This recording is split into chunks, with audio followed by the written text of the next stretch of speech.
वो भी जुलाई का महीना था, ये भी जुलाई का महीना है। उस वक्त भी संसद का मॉनसून सत्र चल रहा था और अब भी चल रहा है। तब लोकसभा चुनाव कुछ महीने बाद होने वाले थे।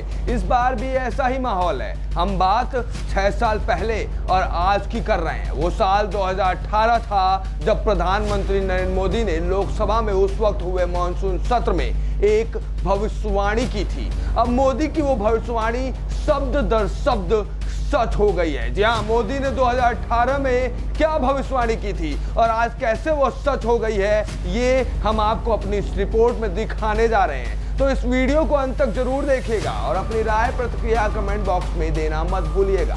दरअसल साल 2019 में लोकसभा चुनाव होने वाले थे। इससे पहले 2018 में मोदी सरकार के पहले कार्यकाल में टीडीपी की तरफ से जुलाई में अविश्वास प्रस्ताव लाया गया था। 2 दिन तक इस अविश्वास प्रस्ताव पर लोकसभा में गर्मा गर्म बहस चली थी। विपक्षी दलों ने प्रधानमंत्री मोदी को अपने आरोपों में घेरा था। राफेल से लेकर न जाने किन किन मुद्दों पर लोकसभा में प्रधानमंत्री मोदी विपक्ष के तीरों का निशाना बने हुए थे। अविश्वास प्रस्ताव पर चर्चा के बाद मोदी ने विपक्ष को अपनी सरकार की तरफ से जोरदार जवाब दिया था।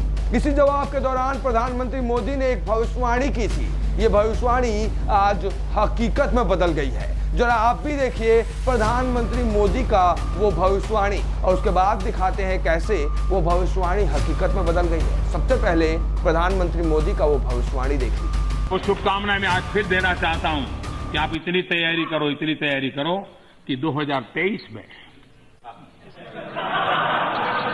फिर से आपको अविश्वास प्रस्ताव लाने का मौका मिले और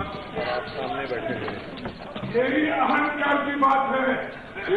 ये समर्पण भाव है, ये समर्पण भाव है। अहंकार का परिणाम है 400 से 40 हो गए। अहंकार का परिणाम है 400 से 40 हो गए और सेवा भाव का परिणाम है कि 2 से यहां आकर के बैठ गए, 2 से निकल करके आके बैठ गए। आप कहां से कहां पहुंच गए। अरे मिलावटी दुनिया में जीना पड़ रहा है। आप कोई लंबी बात करोगे तो शोभा नहीं देगी। तो देखा कैसे प्रधानमंत्री मोदी ने उस वक्त विपक्ष के अविश्वास प्रस्ताव पर जवाब देते हुए कहा था कि मैं आपको शुभकामनाएं देना चाहता हूं कि आप इतनी तैयारी करो कि 2023 में फिर आपको अविश्वास प्रस्ताव लाने का मौका मिले। जनाब, ये बात सच हो गई। मोदी ने तब कांग्रेस पर ये तंज भी कसा था कि अहंकार का भाव है कि 400 से 40 हो गए और हम 2 से आज यहाँ यानी कि सरकार में आकर बैठ गए हैं। कहते हैं कि जीभ पर कभी कभी विद्या की देवी माता सरस्वती विराजमान होती हैं। शायद वो मोदी की जीभ पर उस वक्त विराजमान थी, जिसकी वजह से ही मोदी ने भविष्यवाणी कर दी थी कि विपक्ष फिर 2023 में उनकी सरकार के खिलाफ अविश्वास प्रस्ताव लाएगा। जी हाँ, आज मोदी सरकार के खिलाफ अविश्वास प्रस्ताव के लिए लोकसभा अध्यक्ष के कार्यकाल में नोटिस दिया जा चुका है। मगर आज विपक्षी दलों का अविश्वास प्रस्ताव संख्या बल के लिहाज से गिरना तय है। लेकिन उनकी दलील है कि वे चर्चा के दौरान मणिपुर मुद्दे पर सरकार को घेरकर परसेप्शन की फाइट जीत जाएंगे।